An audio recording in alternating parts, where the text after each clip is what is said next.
Hi everyone, it's Ben from Greenlight Bookstore.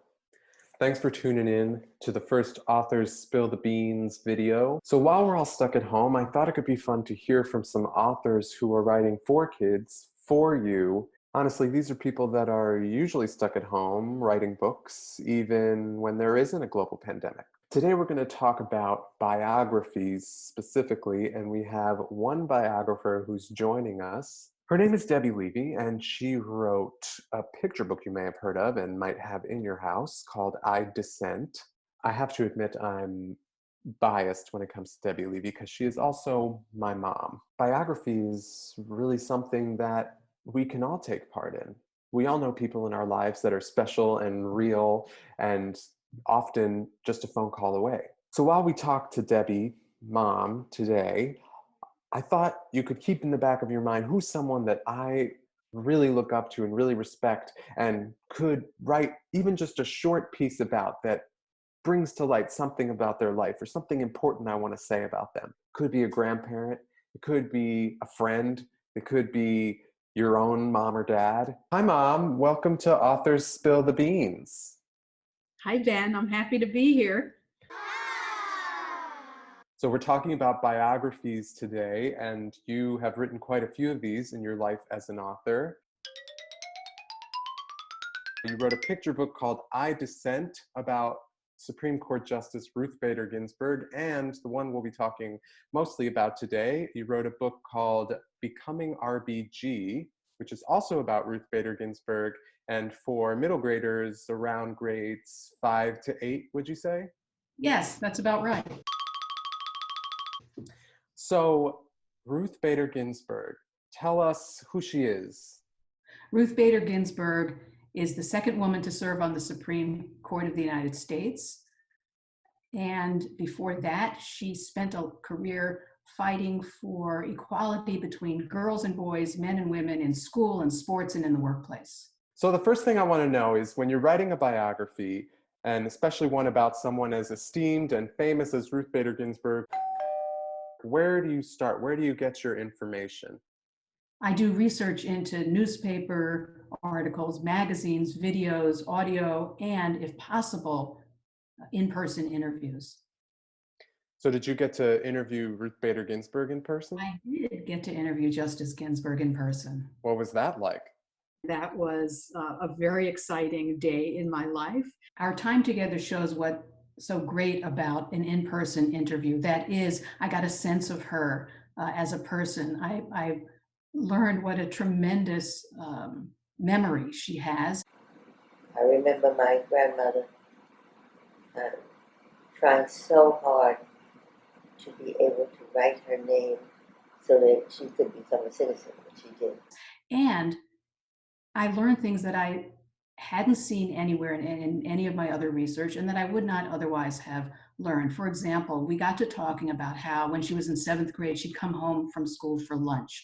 During lunch, she'd listen to the radio, and she really liked this show called The Romance of Helen Trent. And as we're sitting there in her chambers chatting, she suddenly bursts out into the voiceover from the beginning of the radio show, which she knew by heart 75 years after she had first been listening to it. Once again, we bring you The Romance of Helen Trent. And this incident of little Ruth Bader coming home for lunch and listening to Helen Trent definitely made it into the book. Once you have all your information from your interviews, from your books, from your research, what do you do with all of that? Do you put it all in a book and ship it off to your editor? What you don't do is put everything in your manuscript, which is what you call your book before it's actually printed as a book, and ship it off to your editor. You try to choose the anecdotes and the incidents and the details that tell a story. It is really tempting to just throw in all of your favorite tidbits, but it's not going to be so great to read because that would just be a collection of facts, and a book is telling a story. And it was important for me at that point to get rid of stuff that maybe I didn't want to get rid of, but that didn't belong in the book. Extraneous stuff like how when she was in school, she went to a play with her mother called Mrs. Wiggs and the Cabbage Patch. It doesn't matter. Oh, Mrs. Wiggs, don't look at me so. How do you decide what to include? What's the point of this story you were trying to tell? I wanted to tell the story of how shy little Ruth Bader became this powerhouse in the world of feminism and how she fought for equality for girls and women, and then, of course, became a Supreme Court justice. So I included her life experiences that were relevant to this. That is, her own experience of anti-Semitism, her witnessing discrimination against people of color, and also her own experience as a girl and a woman not being treated equal to boys and men. In the case when someone is alive and you're writing about them, and they might want to see it beforehand or give feedback on it, how do you deal with that? Do you want their feedback? Sometimes you want the scary thing, yes, and it's scary to have somebody read something you've written about them, but it's, I think, generally a good idea to at least ask. That's what I did. And Justice Ginsburg agreed to review the book shortly before it went to press. And, I invited her to give me any mistakes, of course, that I made, but also other changes that she thought might improve the book. Wow, okay. And did she turn it around? Did she give you feedback? She did give me feedback. Can I tell you a couple of the things that she suggested? Of course. Well, when Ruth, we'll call her Ruth, when she was a girl, was 11, she went to her first opera.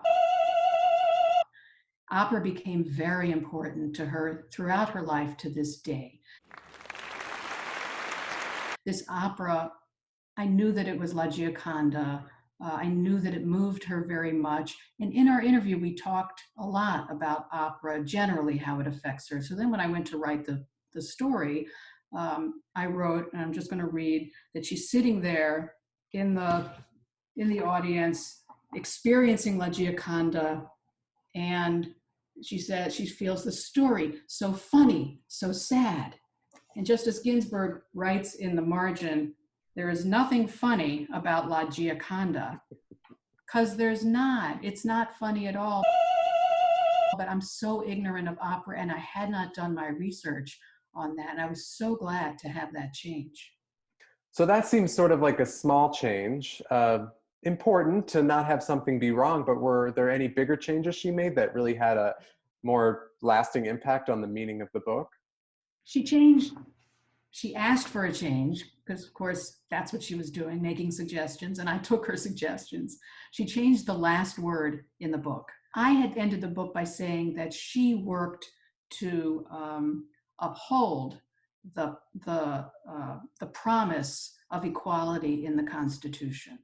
And she changed the word uphold, that she worked so hard to uphold, to achieve, that she had worked so hard to achieve. And the difference might be subtle, but I think it's also important, because if she were simply upholding something that were already there, that'd be nice. But her accomplishment was actually bigger than that. So how long did it take her to get back to you? Months? Because she's so busy? It should have taken her months, and I thought I was going to give her months, but that's not how it worked out, because we were just pushing up against our going to the printer deadline. So I did hear back from her in a day. She's awesome. So for anyone at home that's thinking of interviewing someone important to them and wants to get the best information out of them possible, do you have any tips for interviewing people, whether that you know or don't? I think open-ended questions can lead to wonderful and unexpected facts and stories. And that's also the difference between an interview on the phone or in person and sending questions where you just get a response back by email. So keeping away from yes and no questions. Are there any mottos or signature characteristics or ideas that Ruth Bader Ginsburg had that you felt really capture who she is as a person? Yes. I would say you don't have to yell to be heard, especially if you're speaking in an informed voice. Also, you're more likely to achieve the change that you're after if you lead in a way that will make people want to follow you, which is kind of a way of saying reach out to other people. Don't dismiss other people's ideas. Cooperate.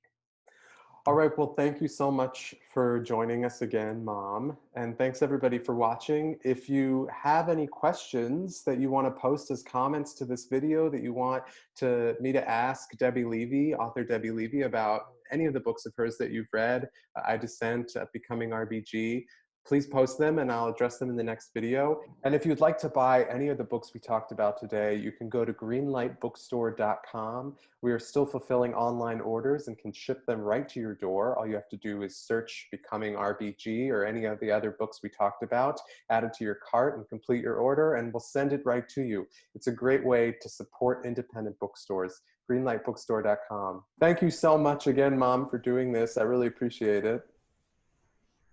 It was my pleasure, Ben. Thanks to you and Greenlight Bookstore and everybody who's watching. Stay well. Bye.